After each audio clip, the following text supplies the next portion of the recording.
الفيزيكال بوند، هيدروجين بوند والميتاليك بوند. اخر نوع من انواع البوند، بس مش تقليديه زي البوندات اللي فاتت، مش زي الكيميكال بوندز، مش جوه الموليكيول ذات نفسه بل بره الموليكيول. بره الموليكيول. انت تعرف ان العلاقات ممكن تكون جوه الدوله، زي علاقه مثلا محافظه المنوفيه بمحافظه مثلا الجيزه، علاقه محافظه القاهره بمحافظه اسيوط، وبنبني مثلا كوبري ما بين اسيوط مثلا وبين، او سوري مش كوبري بقى، محطه قطر ما بين اسيوط مثلا والقاهره، زي قطر الصعيد او قطر رايح اسكندريه او الكلام ده كله. دي طرق وقطوره او سكك بتوصل ما بين المحافظات ببعضها، لكن احنا جوه الدوله. ده كان قصه الكيميكال بوند. لكن الفيزيكال بوند اللي النهارده جاي اقول لك عليها لا، انا عايز اوصل ما بين مولكيول ومولكيول تاني بعيد عنه، مولكيول ومولكيول تاني بعيد عنه، عايز اوصل ما بين مصر والسعوديه. خلاص بقى، يبقى اعمل لك بقى مش خط سكه حديد، لا اعمل لك خط طيران يوصل ما بينهم. عايزين نوصل مثلا ما بين بريطانيا مثلا ونيوزيلندا، لا اعمل لك خط سكه حديد بقى بيعدي ما بين الدول الاوروبيه ببعضها. فلما اوصل اتوم باتوم جوه مولكيول زي محافظه اسيوط ومحافظه القاهره، انا كده كيميكال بوند. لما اوصل دوله زي دوله مصر بدوله تانية بعيد عنها، مولكيول بمولكيول اخر بعيد عنه، انا كده فيزيكال بوند. ده هي الفكره العامه للفيزيكال. يعني النهارده موضوع مختلف شويه، ألذ واسهل على فكره. ألذ واسهل على فكره. كل ما بتعمل زوم اوت، كل ما بتبعد عن الماده وبص عليها، ما بتحس الموضوع سهل وبسيط. تعمل زوم ان بقى وابتدي اشرح لك الاوربيتالز وازاي بتعمل اوفرلابنج واخش لك في تفاصيل جوه، بتحس الموضوع رخم شويه. فحس النهارده سهله ولذيذه، وعلشان انا عارف انها وقتها مزنوق شويه عن المحاضره اللي فاتت وهتنزل بعدها بكام يوم، فحبيت انها ان شاء الله تبقى بسيطه، واتمنى وارجو من الله. يا دكتور محمود، انت وعدتنا دلوقتي في المقدمه ان انت هتكلمنا عن الفيزيكال بونز. اول معلومه احب اعرفك ان الفيزيكال بونز هما نوعين من البونز اللي احنا نتطرق ونتكلم عنهم. البوند الاولانيه هي بوند اسمها هيدروجين بوند، ومن اسمها واضح ان الهيدروجين له دور كبير قوي في عمل هذه البوند. اما البوند الثانيه اسمها الميتاليك بوند، ومن اسمها واضح ان ليها علاقه بالميتالز، الميتال زي الصوديوم والبوتاسيوم والايرون وغيرها. والحقيقه عشان ما اضحكش عليك، الهيدروجين بوند مهمه في منهج ثالثه ثانوي في الاورجانيك كيمستري، والميتاليك بوند مهمه في منهج ثالثه ثانوي في شابتر 1 ترانزيشن اليمنتس. دي يمكن تاني محاضره هيتذكر فيها الموضوع ده، بينما الهيدروجين بوند هتتذكر في الاورجانيك كيمستري في ثالث محاضره لو استبقنا الامور شويه. فالموضوع النهارده سهل ولكنه مهم وحلو كمان. الفيزيكال بوند اولا خلينا نعرف اول حاجه عنها، انها بتتكون بتوين المولكيولز. بمعنى انا مثلا عندي كوبايه ميه، معموله من ايه كوبايه الميه؟ من مولكيولز الميه. كل كوره من اللي انا برسمها دول مولكيول ميه. يعني ايه مولكيول ميه؟ يعني H2O مثلا. انا بقول لك دلوقتي ان انا كل مولكيول ممكن يكون مرتبط مع اللي جنبه. دي كده فكره الفيزيكال بوند، ان المولكيولز ترتبط مع بعضها، وده بيخليها اقوى وبيأثر على خصائصها الفيزيائيه. يعني خلينا نقول انها لها علاقه بالفيزيكال بروبرتيز. الفيزيكال بروبرتيز هي كلمه فضفاضه تحمل حاجات كتير، زي مثلا الميلتنج بوينت، زي مثلا البويلنج بوينت، زي مثلا الهارد، زي مثلا توصيل الكهرباء، توصيل الحراره. المهم اللي انا جاي اقوله لك ان احنا هنخش دلوقتي بالتفصيل وهنشرح. انا بعمل لك اوفر فيو. هنتكلم عن الاثنين بوند اسمهم فيزيكال. فيزيكال يعني موجوده ما بين المولكيولز، مش جوه المولكيول ذات نفسه. جوه المولكيول دي الحصه اللي فاتت خلصناها خلاص، ما بين الاتومز. دلوقتي انا ما بين المولكيولز وبعضها. الروابط دي هتدي المولكيول حاجه حلوه. مش بقول لك فيها حاجه حلوه، تدي له حاجه حلوه. هتدي له شويه بويلنج بوينت عاليه، هتدي له شويه هاردنس حلوين، شويه ميلتنج بوينت عاليه، شويه توصيل كهرباء، شويه حاجات فيزيكال. ولو حد ذكي شويه ولما هيفهم ان الكيميكال بوند اللي خدناها قبل كده كانت بتدي بقى الخواص الكيميائيه شويه. ماشي يا دكتوره، انت بتعمل اوفر فيو، تعالى بقى نتكلم شويه طيب يا دكتور محمود عن ما يسمى بالهيدروجين بوند. والله الهيدروجين بوند على فكره هي رابطه سهله ولذيذه. احب اديك الديفينيشن مثلا الاول قبل ما اديك، بس الديفينيشن طبعا مش هتفهمه غير لما اديك الاكزامبل الاول بتاع الميه. الهيدروجين بوند، الهيدروجين بوند اتس فيزيكال بوند. يا سلام يا دكتور محمود، يا سلام، حماده هلال والله. فيزيكال بوند formed when الهيدروجين اتوم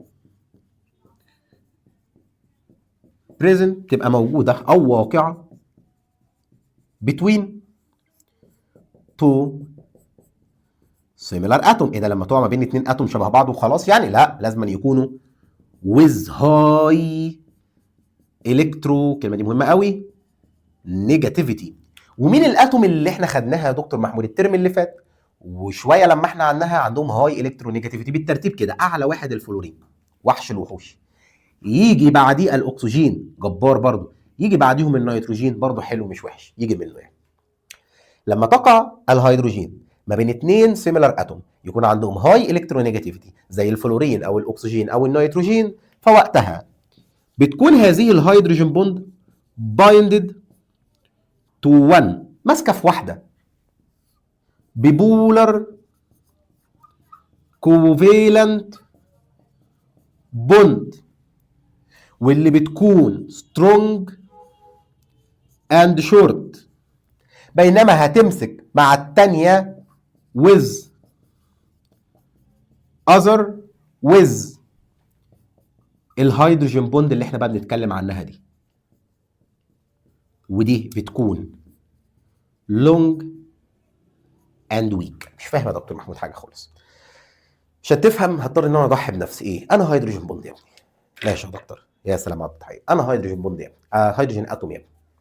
فانا كمحمود هيدروجين اتوم، ايديا دي هي اكسجينه مثلا، وايديا الثانيه اكسجينه، فكده انا واقع ما بين مين؟ اتنين سيميلار اتوم وعندهم هاي الكترو نيجاتيفيتي. طب انا كهيدروجينه ارتبط مع ده ولا ارتبط مع ده؟ الفضول هيموتني، ده ولا ده؟ ما الاثنين واحد. جاي لي عريس مهندس والتاني دكتور، ده ولا ده؟ اعمل ايه؟ مش عارف. قالت طب خلاص، انا كهيدروجين اتوم هرتبط مع الاكسجينه دي وخلاص ببولر كوفيلنت بوند. لازم ما ينفعش ارتبط بالاثنين بولر، لان انا عارفين ان الهيدروجين بيعمل بولر بوند واحده. المعلومه دي كانت مهمه وبتك عليها. فانا هعمل بولر كوفيلنت بوند مع اكسجينه، والبولر كوفيلنت بوند طبيعتها انها بتكون شورت وسترونج قويه. شورت وسترونج قويه، اللي انت هتبص دلوقتي على الهيدروجين عامله ازاي. وهترتبط مع الاكسجين الثانيه بفيزيكال بوند. الفيزيكال بوند اللي احنا قلنا عليها دلوقتي اللي هي الهيدروجين بوند، ودي مشكلتها انها طويله وضعيفه سهله الكسر. يبقى انا هرتبط مع الاكسجينه دي برابطه بولر كوفيلنت قويه وقصيره، ومع الاكسجينه الثانيه برابطه هيدروجينيه بتكون طويله وضعيفه.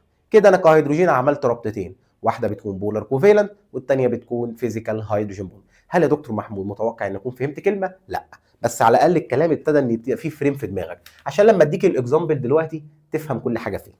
تعالى ان احنا نشوف ازاي بتتكون هذه الفيزيكال بوند في كوبايه الميه.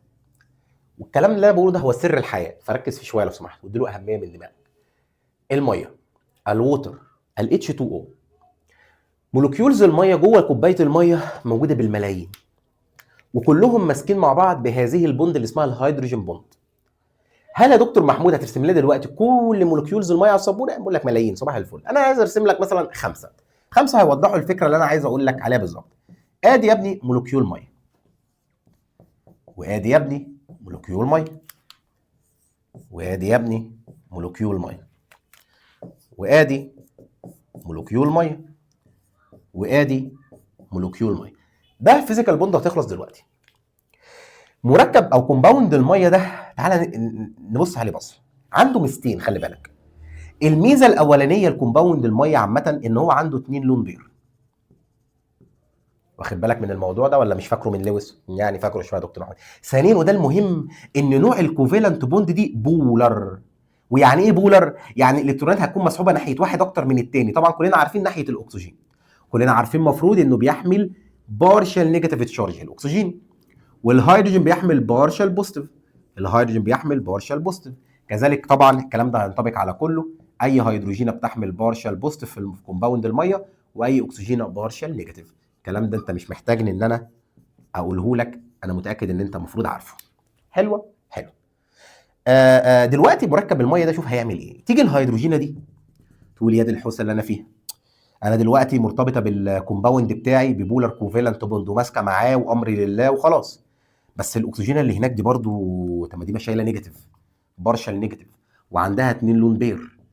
فانا حاسس ان انا عايز ارتبط معاها، بس انا مرتبطه ما ينفعش ارتبط بحد تاني. خلاص انا هعمل بوند تكون طويله وضعيفه اسمها البولر اسمها الهيدروجين بوند. يبقى الهيدروجين بوند بص اعملها بنقطه لانها ضعيفه ولانها طويله عن الكوفيلنت، ونشأ لما الهيدروجين وقع ما بين اثنين سيميلر وهاي الكترونيجاتيف اتوم، ما بين اثنين سيميلر وهاي الكترونيجاتيف اتوم. فالبوزيتيف تشارج بتاعت الهيدروجين دي بصت على النيجاتيف بتاعت الاكسجين وقالت طب ما هعمل بوند ما بيننا. طب تعالى نبص هنا، الاكسجينه دي عندها 2 لون بير، فتقدر تعمل 2 من الهيدروجين بوند. عندها نيجاتيف تشارج والهيدروجينه دي بوزيتيف تشارج قالت طب ما يلا نعمل بوند احنا كمان. هتكون طويله وضعيفه شويه. لما الهيدروجين وقعت ما بين 2 اكسجين هاي الكترونيجاتيف. اما الاكسجينه دي فعندها كمان واحد الكترون بير كمان، وهي عندها نيجاتيف بارشال نيجاتيف تشارج، فتعمل مع الهيدروجينه ده ايه؟ 1 هيدروجين بوند كمان. فتعمل مع الهيدروجينه دي ايه؟ 1 هيدروجين بوند كمان. ازاي؟ لما هيدروجينه تقع ما بين 2 سيميلر وهاي الكترونيجاتيف. واخر حاجه بقى هنعمل كمان واحده بالمنظر ده كمان. كده احنا عملنا ايه يا دكتور محمود؟ كده انا وريتك ازاي لما بتشرب كوبايه ميه بتبقى المولكيولز ماسكه مع بعضها ايد في ايد كده. تخيل انت بتشربهم وبتموتهم وهم قاعدين مع بعضهم ماسكين ايديهم ايد بعضهم وبيقولوا يا رب نعيش النهارده يوم جديد. تخيل ان مولكيولز الميه ماسكه ايديها في ايد بعض، عاملين جماعه وفي الاتحاد قوه، حرفيا في الاتحاد قوه، ماسكين كلهم في ايد بعض بهيدروجين بوند، حيث ان المولكيول الميه الواحد محاوط نفسه باربعه هيدروجين بوند. حيث ان مولكيول الميه الواحد محاوط نفسه باربعه هيدروجين بوند. الهيدروجينه كل هيدروجينه من المولكيول بتعمل هيدروجين بوند، والاكسجينه ماسكه باثنين هيدروجين بوند، فاصبح التوتال بتاعي 4. الكلام ده بيحصل هنا برضه، فدي برضه محاوطه نفسها بكام؟ باربعه مولكيول، ودي ماسكه باربعه هيدروجين بوند، ودي ماسكه باربعه، ودي ماسكه باربعه، كلنا ماسكين في بعض. الاتحاد ده هو اللي عامل القوه الفظيعه للميه، هو اللي مخلي يا صديقي العزيز ان البويلنج الميه موجوده في الحاله السائله والبويلنج بوينت بتاعتها 100 ديجري سيليزيوس. انت متخيل 100 ديجري سيليزيوس للميه؟ يا دكتور محمود مش حاسسها عاليه. طب انت عارف انه والله لولا الفيزيكال بوند اللي هي الهيدروجين بوند كان ممكن البويلنج بوينت للميه تبقى تحت الزيرو، تبقى بالماينس، تبقى موجوده في الحاله الغازيه فقط، ما كانش هيبقى في ميه سائله نعرف نشربها، ما كانش هيبقى في حياه. فلولا الهيدروجين بوند ما وجدت الحياه. صدقني كان سر عظيم جدا من اسرار الحياه هذه الهيدروجين بوند. طيب يا دكتور محمود كده انا فهمت ازاي البوند دي تتكون. خلينا نعرف الاكزامبلز. هل فقط ال H2O هي اللي بتعرف تعمل الموضوع ده؟ لا، وكمان ال HF وكمان ال NH3. ليه؟ لان انت بص معايا، هاي الكترونيجاتيف ولا لا؟ هاي الكترونيجاتيف ولا لا؟ بل احب ازيدك من الشعر بيت ده كمان الكترونيجاتيفيتي اعلى واعلى تبقى اقوى. فالثلاثه دول بيعملوا. تعال اديك معلومه مهمه وهي السترينث. يا دكتور محمود انا فهمتك خلاص، وهي ان الهيدروجين بوند هي رابطه مش قويه قوي، اضعف من البولار كوفالنت بوند لانها اطول، والطول علاقه عكسيه مع القوه. انا لما اكون طويل عارف الطويل وهبل، هو ده الطويل وهبل. لما البوند تكون طويله اعرف انها بوند هبله، لما تكون قصيره اعرف انها تكون بوند قويه. طيب مع ذلك في طرق تخليك تعرف الهيدروجين بوند دي هتكون قويه ولا مش قويه.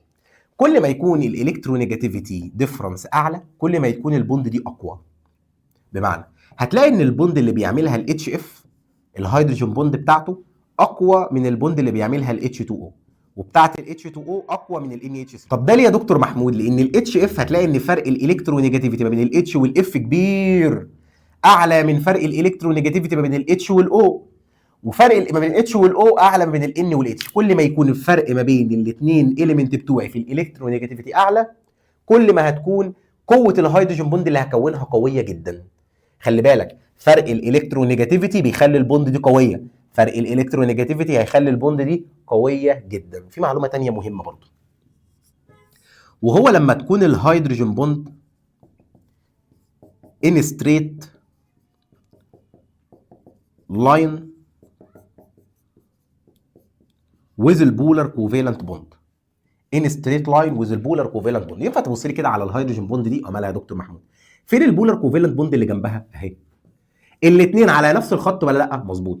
طب وهنا على نفس الخط ولا لا؟ مظبوط. طب وهنا على نفس الخط ولا لا؟ مظبوط. لما الكومباوند يبقى بيعمل الهيدروجين بوند على نفس الخط مع البولار بتبقى قويه بدرجه محترمه. طب ازاي يا دكتور محمود؟ اشمعنى يعني؟ برضو مش فاهم ليه لما يكون على نفس الخط هتكون قويه.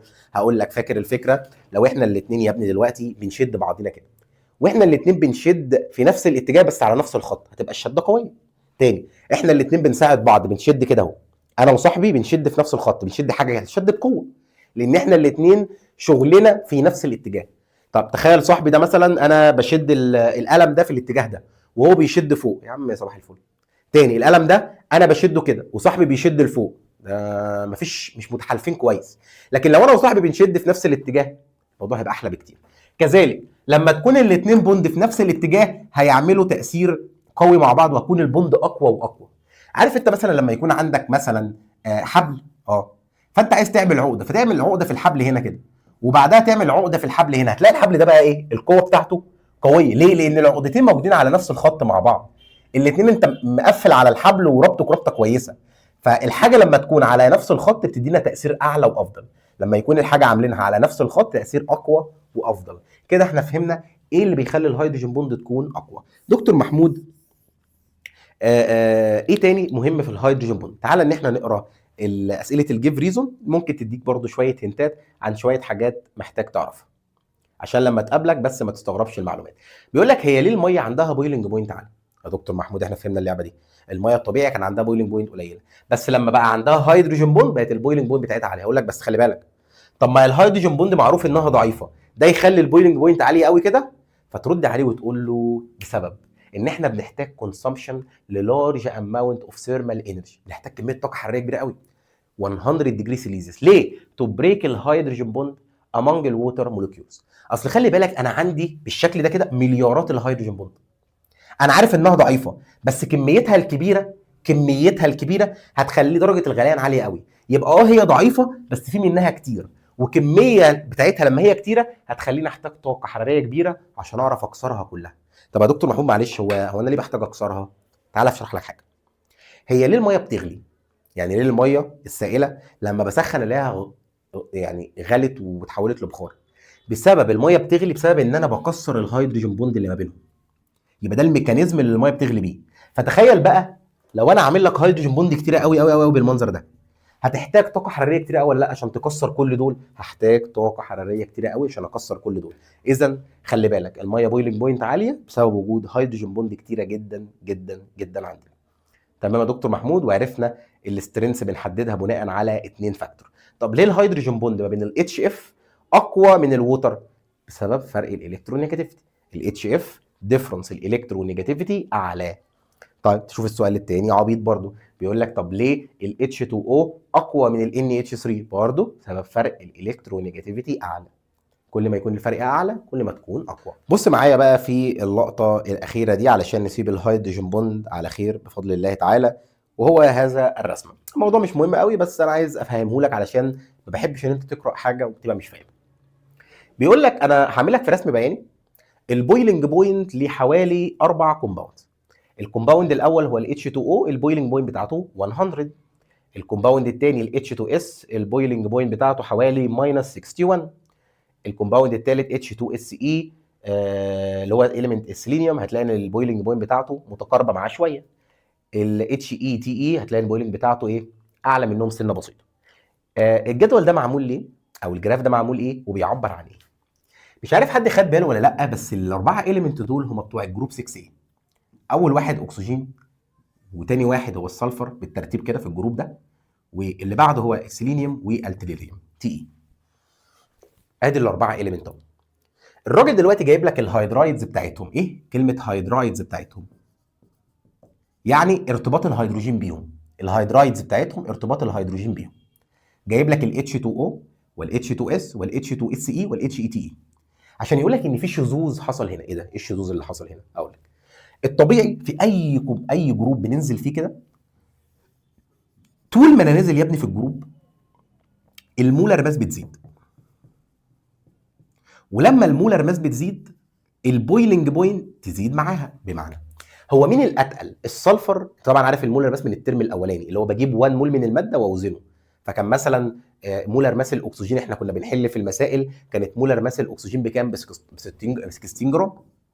وكانت المولر ماس بتاعت السلفر كانت بحوالي كام؟ 32 جرام. فطبعا واضح كده من اللي انا عامله ان طول ما انا نازل المولر ماس بتزيد. بمعنى اخر التي اي اتقل من الاس اي، والاس اي اتقل من الاس، والاس اتقل من الاو. هل في بساطه اكتر من كده؟ بقول لك ده اتقل من ده، اتقل من ده، اتقل من ده. ماشي يا دكتور، ده معناه ايه؟ المفروض بقى ان السلفر يبقى البويلنج بوينت بتاعته اعلى من الاو، والاس اي اعلى من الاس، والتي اي اعلى من الاس اي. ده الطبيعي. ليه؟ الاتقل درجه غليانه اعلى، بالمنطق وبالسنس المفروض بتبقى ماشيه كده. ده هو خلقه ربنا للامور، ان الاتقل هيبقى درجه غليانه اعلى. طب يا دكتور محمود ايه المشكله؟ لا، ده في مشكله كبيره. ده انا لسه قايل لك من شويه ان درجه غليان الميه كام؟ 100 ديجري سيليزيوس، وان درجه غليان الاتش 2 اس قد ايه؟ ماينس 61 ديجري سيليزيوس. متخيل قليله ازاي؟ طب ليه يا دكتور محمود ده مش اعلى من ده؟ تعالى بقى اقول لك ليه. لان الاتش 2 او بتعمل هيدروجين بوند، والاتش 2 اس ما بتعملش هيدروجين بوند. فرق الالكترونيجاتيفيتي ما بينهم مش كبير، ما يعملش. احنا قلنا اهم حاجه الايه؟ الالكترونيجاتيفيتي تبقى عاليه. الاو هي اللي عاليه، الاس لا. بسبب وجود الهيدروجين بوند بقت درجه الحراره 100 بدل ما تبقى اقل من ماينس 61. انت متخيل؟ بدون كده ما كناش هنعيش، اقسم بالله.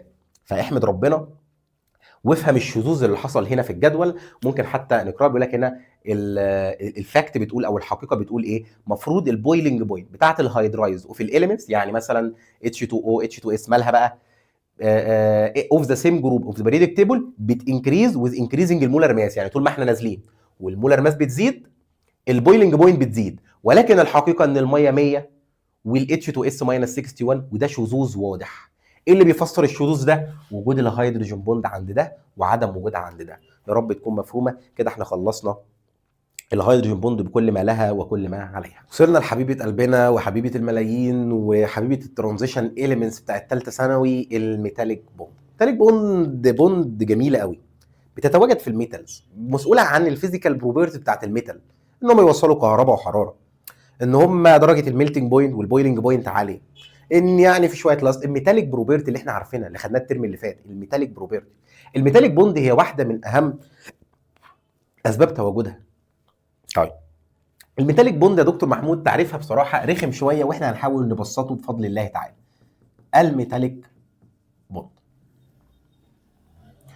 الميتاليك بوند. طب ما تيجي قبل ما اديك التعريف الميتاليك بوند واشرحها لك، افكرك كده ان الميتال زي مثلا الصوديوم، او زي مثلا المغنيسيوم، او زي مثلا الالومنيوم، مالهم؟ توزيعهم الالكتروني كان عامل ازاي؟ الصوديوم كان 2 8 1، المغنيسيوم كان 2 8 2، الالومنيوم كان 2 8 3. ده كان الومنيوم 13، مغنيسيوم 12، وصوديوم 11. الفالنس الكترون بتاعت الصوديوم 1 والمغنيسيوم 2 والالومنيوم 3. طيب سيبك من المعلومه اللي على الشمال دي، خلينا في اليمين اهم شويه. لو انا اشتريت النهارده من السوق مكعب صوديوم ومذوب عليه بالميكروسكوب، اشتريت مكعب مغنيسيوم من السوق وزومت عليه بالميكروسكوب، اشتريت مكعب الومنيوم من السوق وقمت مزوم عليه بس مش محتاج تشتري مكعب الومنيوم. هات اي حله الموتان، بس ما يعني من ورا ماما علشان ما تكسرش، تعمليش ريبورت على اليوتيوب تقول الواد بيسلط العيال يسرقوا الحلل. و بلاش يعني، حاول تشتري افضل، حاول تشتري افضل. كده احنا عندنا 3 اليمنت، جبنا قطع منهم وزومنا عليهم، عايزين نشوف شكلهم من جوه عاملين ازاي. فصباح الفل، صباح الفل. ها، تخيل ان انا لما كبرت على الصوديوم لقيت ان هو معمول من مولكيول صوديوم بالمنظر ده اهو. تخيل، منطقيه قوي. المغنيسيوم لما زومت عليه معمول من مولكيول مغنيسيوم، قاعده محترمه بنظام عواميد بالشكل ده، حاجه في قمه الجمال، في قمه الحلاوه اللي في الدنيا كلها اهو. يبقى انا لو زومت على اي ميتال، على فكره الصوديوم والمغنيسيوم والامونيوم ميتال، فلو زومت عليه بلاقيه بهذه الاصطفافه الجميله جدا والرائعه جدا جدا، يعني سبحان الله بجد. طيب الشكل الاصطفافه اللي انا عامله ده، اللي هو شكل الميتالز تحت الميكروسكوب لما بزوم وابص عليها، بسميه اسم حلو اسمه كريستال لاتس. والناس اللي متابعه في الايونيك كومباوند الاسم ده مش غريب، اللي هو ايه؟ لما تترصص الحاجات تترصص الاستراكشرز بترصيصه محترمه كتير قوي كده، بنسميها كريستال لاتس. خدناه في الايونيك كومباوند المصطلح ده برضه. طيب عايز تقول يا دكتور محمد؟ عايز اقول ان هذه الصوديوم اتوم او الصوديوم مولكيول توزيعها 2 8 1. اخر الكترون اللي في الفالنس شيل، انت دايما عارف ان الاتراكشن ليه ضعيف، النيوكليس مش بتبقى جاذباه قوي، بيبقى فالت على حل شعره، يخرج بره البيت يقعد له اسبوع وما يرجعش. ممكن ممكن الفالنس شيل ده بص الجذب فيه ضعيف، النيوكليس مش حاكماه كويس. عارف انت اللي هو اخر العنقود المدلع، او ده اخر العنقود المدلع، ده اخر العنقود المدلع فالت وداير على حل شعره. طيب انت يا الكترون، طبعا مش كل، انا بهزر يعني، فانت يا الكترون يا بتاع الصوديوم، انت هتسيبها؟ هسيبها وهتصرمح كده في المنطقه واقعد الف زي ما انا عاوز. بس انت كده لو خرجت وسبت الاتوم بتاعتك، يا نهار اسود، ده اي حاجه بتفقد بتبقى بوزيتيف. ما انا هبقى كصوديوم هبقى بوزيتيف ايون كده. طيب وانا كمان اتوم، فالالكترون بتاعي هيخرج ويسيبني، هيخرج ويسيبني، هيخرج ويسيبني، هيخرج ويسيبني، هيخرج ويسيبني. كل اتوم الالكترون بتاعها سابها، فحمل التشارج كام؟ بوزيتيف 1 بوزيتيف 1 بوزيتيف 1 بوزيتيف 1 بوزيتيف 1 بوزيتيف 1. ايه ده؟ الصوديوم ميتال لما بزوب عليه الاتوم بتاعته موجوده على هيئه ايونز فاقده الكترون، يعني بوزيتيف 1، والالكترونات قاعده في النص في الحواري اللي ما بين، وعماله كل بقى بص كلهم عمالين بيلفوا كده زي ما هم عايزين، يقعدوا يلفوا يقعدوا يلفوا يقعدوا يلفوا اهو اهو اهو يقعدوا يلفوا زي ما هم عايزين. على فكره ده خلقه ربنا للموضوع، ده اسمه كريستال لاتس، ده اسمه كريستال لاتس، ده خلقه ربنا للموضوع. نفس الكلام هيحصل هنا وهنا، هرسمه لك. بس تعالى قبل ما ارسمه لك المنظر ده اعرف لك بيه الميتاليك بوند. الميتاليك بوند هي فيزيكال بوند. يا سلام يا سلام على التعريف الجميل. الفيزيكال بوند دي ما هي او ما تعبر الى عباره عن ايه؟ عباره عن كلاود اوف الفالنس الكترون surround الميتال ions in الكريستال lattice and decreasing the repulsive force between them. يعني ايه؟ اظن الكلام بقى واضح. بيقول لك ان الميتاليك بوند هي دي. ايه ده يا دكتور محمود؟ دي اغرب بوند اشوفها.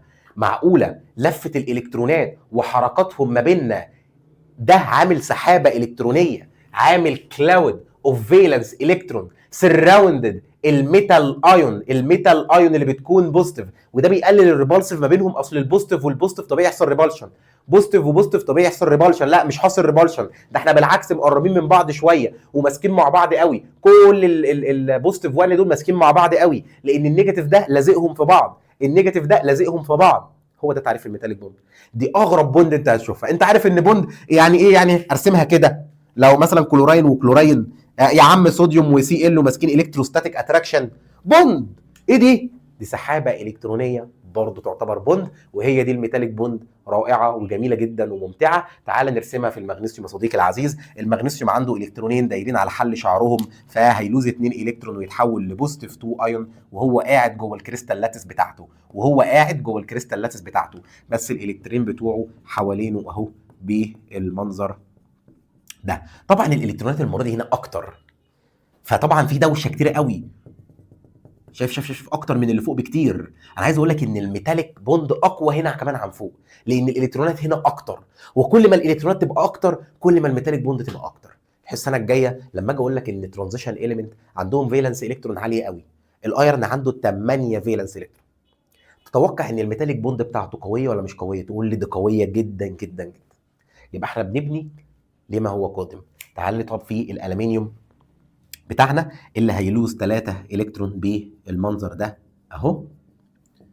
ليه؟ لان هو عنده 3 فالنس الكترون، فتخيل ان هو فوق الثلاثه فوق الثلاثه فوق الثلاثه فوق الثلاثه فوق الثلاثه فوق الثلاثه فوق الثلاثه فوق الثلاثه فوق الثلاثه فوق الثلاثه فوق الثلاثه فوق الثلاثه. كميه توشه قوي. فالميتاليك بوند كمان اقوى هنا عن هنا عن هنا. هي دي يا صديقي العزيز فكره الميتاليك بوند، وما تحتاج ان انت تعرفه عنها وقد ايه انها مهمه. طبعا خلي بالك الالومنيوم هو ميتال، وهو يعتبر في حاله اتوميك ستيت بتاعته، يعني الاكسيديشن ستيت بتاعته كام كده؟ زيرو.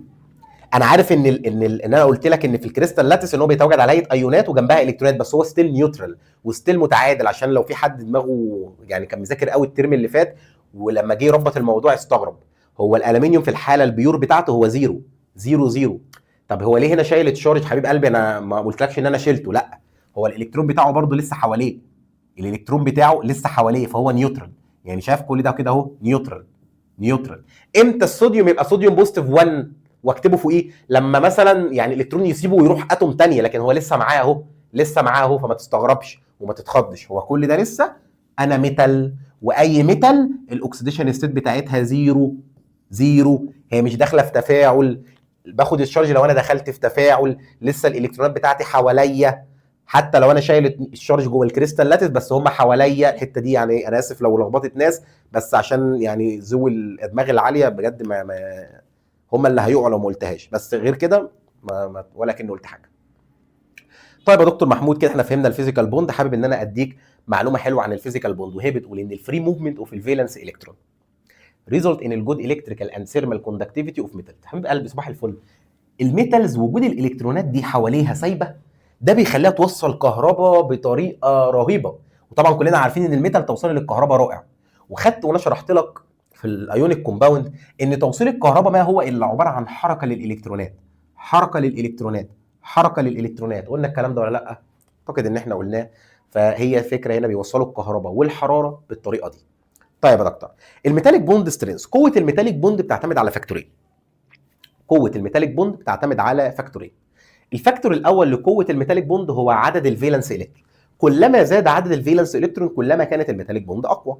في فاكتور تاني اسمه الدينستي اوف الميتال ايون تشارج، وده لسه متضاف برضو جديد السنه دي في كتاب المدرسه بتاعنا.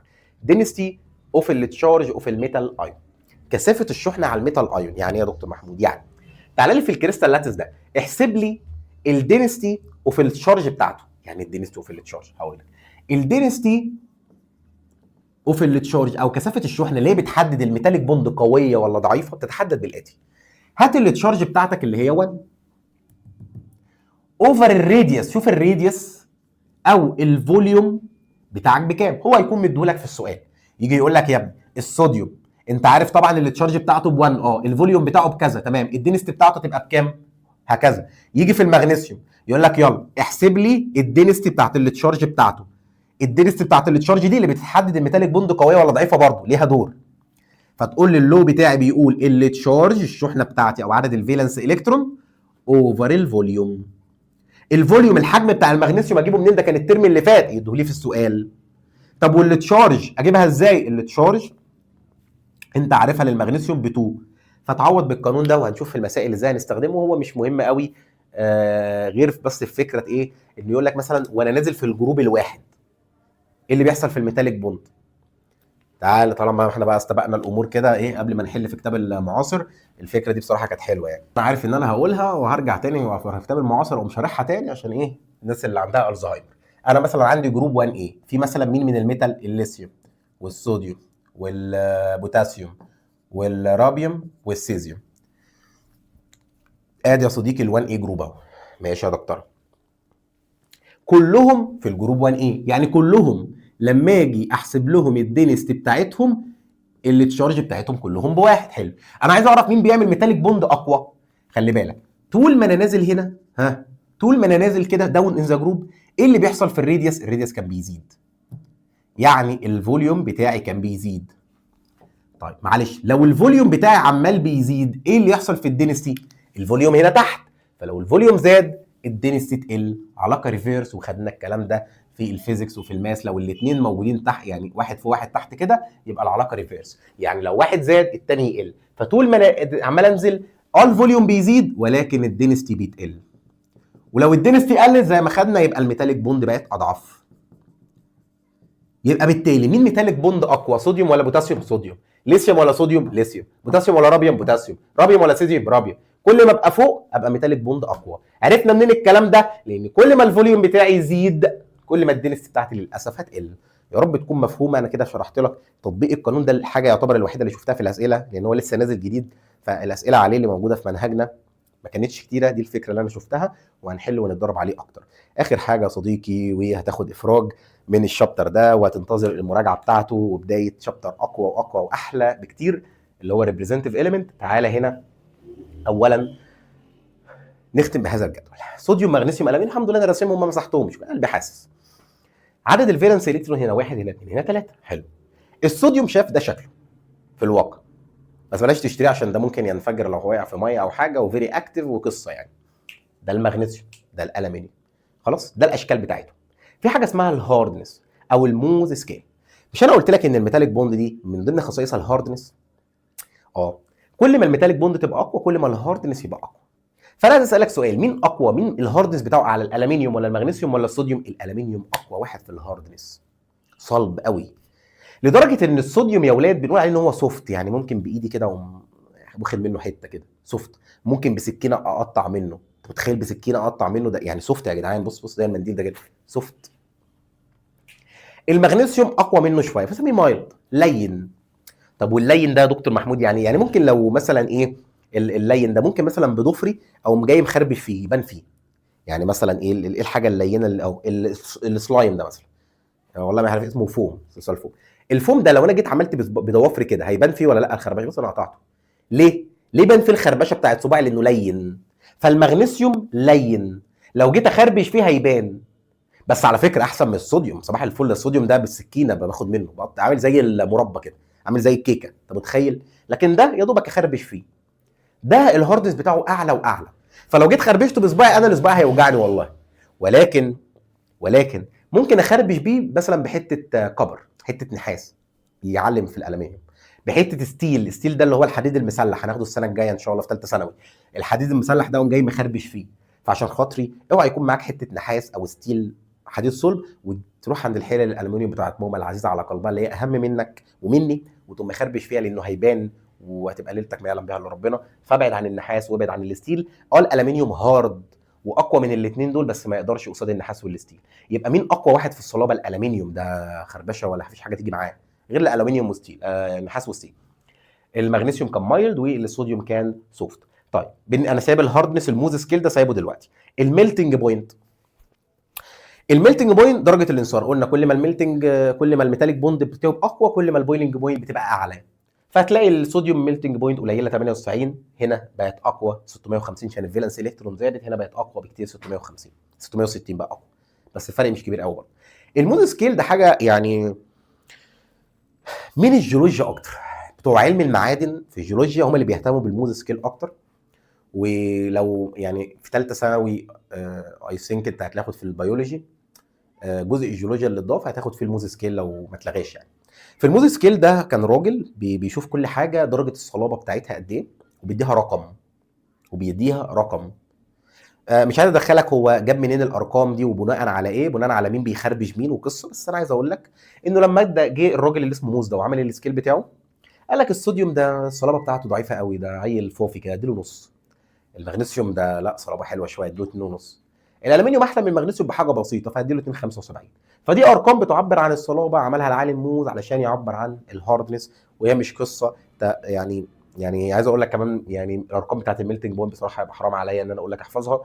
اعتقدش ان هو يعني هيصغر دماغه قوي ان هو يسالك عليها، هي بوينت مش مهمه الحقيقه. المهم تبقى عارف مين اعلى من مين وخلاص، فاهم؟ بس هي دي كانت القصه بتاعتنا في هذا الشابتر الجميل. منتظرك نحل على الدرس ده وانزل لك حل ومراجعه على الشابتر كامل، فانتظر.